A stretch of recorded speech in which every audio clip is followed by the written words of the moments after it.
안녕하세요. 타스 건축사무소의 김인환 건축사입니다. 오늘 제가 말씀드릴 주제는 상업지역 등의 땅이 임대형 기숙사 등 수익형 건물에 꼭 좋게만 한 것인가, 또는 수익형 부동산과 용도지역의 이해에 관한 것입니다. 모든 땅은 도시계획법에 따라 일반 주거지역, 일반 상업지역, 중업지역 등 용도지역이 분류가 되고, 이러한 용도지역에 따라 건축할 수 있는 건축물의 종류가 달라지며 건폐율, 용적률 등이 달라집니다. 그런데 대부분의 건축주들은 이런 용도지역을 잘 이해하지 못하거나 잘못 생각하는 부분이 많고, 특히 상업지역은 건폐율, 용적률 등 거의 모든 점에서는 가장 좋은 곳이라고 생각하지만, 지역에 따라 다른 건축물은 그렇지 않지만 임대형 기숙사나 아파트, 도시형 생활주택 등 공동주택을 건축하는 경우에는 건축이 불가능하거나 용적률 적용에 있어서 불리한 경우가 있는데, 오늘은 이런 점 등에 대해서 다음과 같은 5가지 내용으로 설명을 드리고자 합니다. 아무쪼록 이런 상가주택이나 임대형 기숙사 등 수익형 건물을 지으시려거나 이런 부동산에 투자하시려는 분, 또는 재테크와 부동산에 관심을 가신 분 등에게 참고가 되리라 생각하며, 먼저 본 영상을 보시기 전에 구독과 좋아요 그리고 선풀을 남겨주신다면 저에게도 큰 힘이 되어 이러한 영상을 만드는 데 도움이 될 것 같습니다. 그럼 먼저 오늘 말씀을 시작하기 전에, 혹시 지금 보유하고 계시거나 매입하고자 하시는 땅에 대한 기본계획, 즉 가설계를 해보시기를 원하시는 분이나, 설계를 하시고 시공자를 선정하기 위하여 공사 견적을 받아보시기를 원하시는 분은 본 영상 아래에 있는 더보기에 적어둔 제 카페의 글을 보시고 설계상담 노트를 작성해서 이메일로 보내주시거나, 설계된 도면을 이메일로 보내주시면 기본계획, 즉 가설계나 공사 견적을 해드리겠다는 말씀을 드리면서,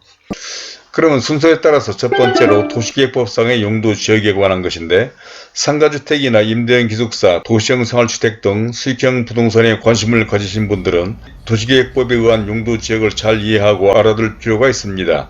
그러니까 모든 땅들은 용도지역으로 분류가 되어 있는데, 보유하고 있거나 새로의 땅을 구입하시려는 경우에는 그 땅이 무슨 용도지역에 해당하는지, 그리고 해당하는 용도지역에서 건축하거나 투자하려는 건축물의 건축이 가능한지와 사업성과 수익성에 지대한 영향을 미치는, 건축할 수 있는 건물의 규모를 결정짓는 데 지대한 역할을 하는 해당 지역의 건폐율과 용적률을 반드시 확인해 봐야 합니다. 이는 인터넷에서 토지이음이나 토지규제 정보 시스템을 검색해서 해당 토지의 토지이용 계획을 열람을 해보면 다음과 같이 해당 땅의 지목과 면적, 그리고 오늘 설명하고자 하는 이 용도 지역과 지구단위 계획구역 여부를 확인해 볼 수가 있으며, 또 해당하는 지역의 도시계획조례에서 해당하는 용도지역에서 건축할 수 있는 건축물의 종류와 건폐율, 용적률 등을 알 수가 있는 것입니다. 그리고 만약 해당하는 땅이 이 필지와 같이 지구단위 계획구역으로 설정된 경우에는 위에서 설명한 해당 지역의 도시계획 조례 외에도 설정된 지구단위 계획구역의 지구단위 지침도 확인을 해봐야 하는데, 그것은 이 지구단위 지침에서 별도로 건축할 수 있는 건축물의 종류와 건폐율, 용적률, 건축 한계선, 주차 진출입 불허구간 등을 따로 정하고 있기 때문인데, 이러한 내용은 건축을 하는 데 있어서 대단히 중요한 사항인 것입니다. 다음은 두 번째로 용도지역의 계략적인 이해에 관한 것인데, 그런데도 불구하고 상담을 하다보면 이러한 용도지역에 대해서 흔히 일반인들이 잘못 생각하는 경우가 있는데, 그러니까 주택이 많은 지역인 경우에는 그냥 주거지역이고, 상가 건물이 많은 곳은 상업지역이라고 막연하게 말하는 사람들이 있지만, 그것은 법적인 구분이 아니며, 도시계획법에 의한 용도지역은 주거 전용지역, 주거지역, 상업지역, 공업지역, 녹지지역, 관리지역 등 20여 개 지역으로 분류를 하고 있어서 바로 해당 토지가 이런 분류에서 어디에 속하는지 정확히 알아야 한다는 것입니다. 그런데 이런 용도지역이 중요한 것은 위에서 설명한 해당 지역에서 건축할 수 있는 건축물의 종류나 건폐율, 용적률 뿐만이 아니라 또 설계를 하는 데 있어서 많은 비중을 차지하고 건물의 수익성과 사업성을 결정짓는 건축 규모나 층수 등에 지대한 영향을 미치는 일조권 적용 여부, 대지안의 공지조항의 적용에 있어서도 많은 차이가 나기도 하기 때문입니다. 즉 용도 지역마다 특성이 있는데 이 가운데 대체로 많은 도시의 땅들은 제2종 일반 주거지역에 속하는 것이 많고, 이러한 주거지역에서 가장 큰 단점은 건축할 수 있는 건축물의 종류가 다양하지 못하고 건폐율이나 용적률에 있어서도 그럴 뿐만 아니라 특히 일조권 적용을 받아야 한다는 점과 층수 제한을 받는 점 등에서 아쉽고, 대체로는 준주거지역이나 공업지역, 특히 상업지역은 건축할 수 있는 건축물의 종류나 건폐율, 용적률, 특히 일조권 적용을 받지 않아도 되는 등 거의 모든 점에서 건축하기에 좋은 지역이라고 할 수가 있을 것입니다.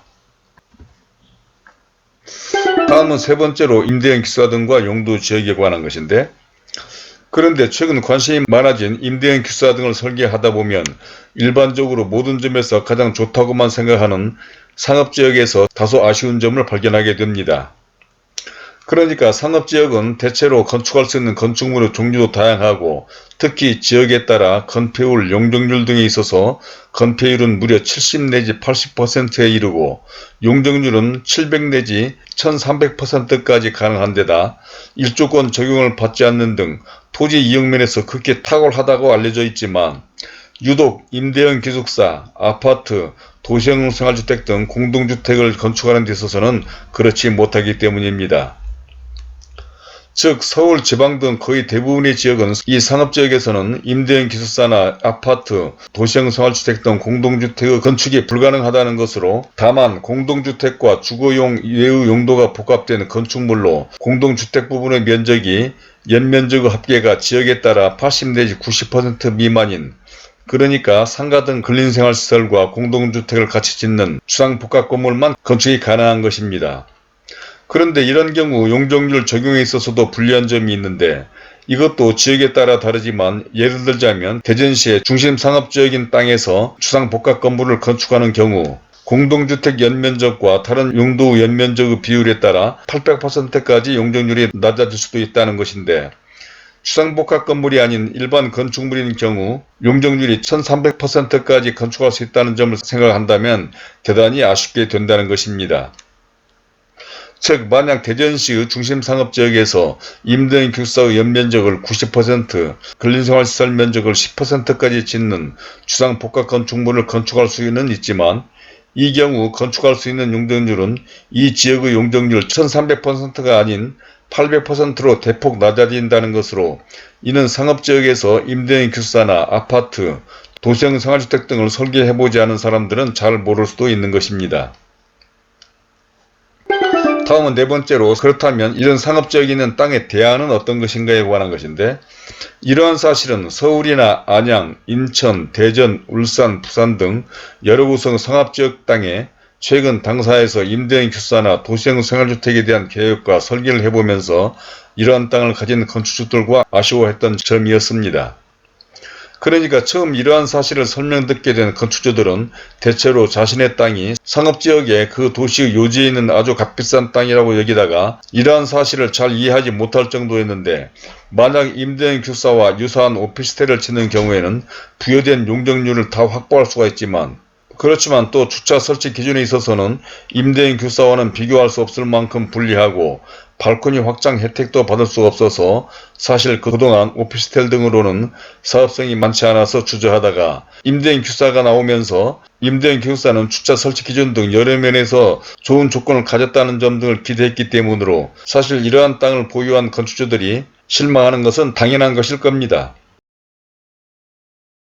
그렇지만 상업지역의 땅이 꼭 좋지 않다고 말할 수는 없는데, 그것은 오로지 임대형 기숙사, 아파트, 도시형 생활주택 등 주거용 공동주택에서만 그렇다는 것이고, 이는 도시계획적으로는 상업지역은 주거를 위한 구역으로보다는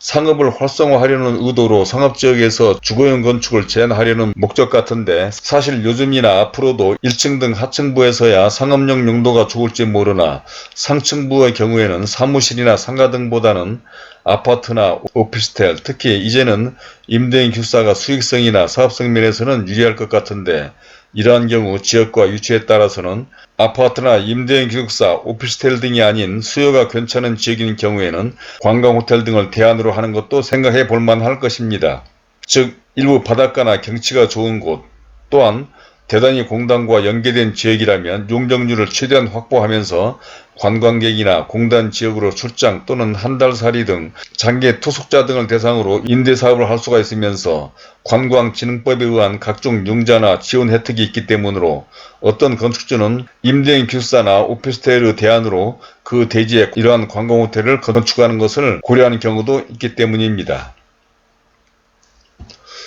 이제 마지막 5번째로 상업지역도 상업지역 나름이다라고 하는 것인데, 상업지역은 도시 어디에나 있기 마련이고 사실 이 상업지역이라고 다 땅값이 비싸고 좋은 곳만 있는 것은 아닙니다.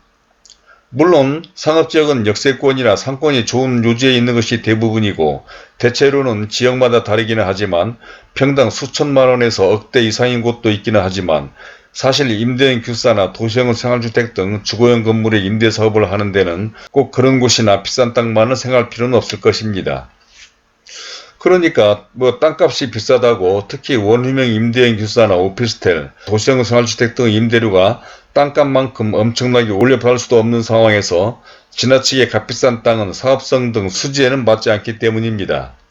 그래서 인천이나 수원, 평택 등 지역에 따라서 일부 상업지역의 경우에는 평당 1,000만원대인 땅을 보유한 건축주를 만나본 적도 있는데 아마 이런 상업지역의 땅 경우에는 아무리 위에서 설명한 바와 같이 추상 복합 건물로 하면서 주거용 면적 비율에 따라 용적률을 제대로 찾아먹지 못한다고는 해도 적어도 400 내지 700% 정도까지는 가능하므로 이러한 땅을 잘 찾아온다면 가성비가 높은 임대형 건물을 건축할 수 있지 않을까도 생각해 봅니다. 이런 측면에서는 그동안 서울이나 수도권, 특히 지방에 있는 여러 건의 임대인 기숙사에 대한 설계를 해보다 보니 지난 영상에서 설명한 바와 같이 서울 등 일부 지역의 수천만 원대 이상의 땅보다는 수도권이나 지방의 대학가 또는 공단 근처에 소재한 준주거 지역이나 공업지역 또는 위에서 설명한 상업지역이면서도 땅값이 상대적으로 저렴한 땅에 임대인 기숙사 등 임대형 건물을 건축하는 데 있어서는 좋지 않을까라는 생각도 들기도 합니다. 자, 이제까지 상업지역의 땅이 임대인 기숙사 등에 꼭 좋기만 한 것인가, 또는 수익형 부동산과 용도지역의 이해 등에 대해서 첫 번째로 도시계획법상의 용도지역, 또 두 번째로는 용도지역의 계략적인 이해, 또 세 번째로는 임대형 기숙사 등과 용도지역에 대해서, 또 네 번째로는 상업지역 땅의 대안, 또 마지막 5번째로 상업지역도 상업지역 나름이다라는 데까지 말씀을 드려봤습니다. 사실 건축은 대단히 주관성이 강하고 각자의 생각과 구상하는 데 따라 일괄적으로 말하기는 쉽지 않습니다. 그러니까 꼭 어떤 땅이 좋고 가성비가 좋다는 것은 각자의 생각이나 건축 목적에 따라 달라지기 때문인데, 이러한 측면에서 어떤 사람들의 경우에는 그래도 땅값이 높고 좋은 지역의 땅이 임대성이나 부동산적인 가치, 특히 가격 상승폭 등에서 장래성이 좋아 다소 비싸더라도 좋은 위치에 좋은 땅만을 고집하는 사람들도 많이 보기는 했습니다. 그러므로 각자의 생각과 건축 목적을 잘 생각해서 좋은 땅을 잘 구입해서 사업해 보시기를 바라면서, 혹시 이런 데 대한 의견이나 이런 건물 또는 다른 건축 등에 대한 궁금한 사항이 있으시면 선플로 남겨주시기 바랍니다. 그리고 이런 문제 등과 기타 다른 건축 등에 관해서도 좀 더 구체적인 상담이 필요하신 분들은 본 영상 아래 더보기에 적어둔 제 이메일과 전화로 연락을 주시기 바랍니다. 그러면 그런 데 대해서 성실하게 답변을 해드리도록 하겠고,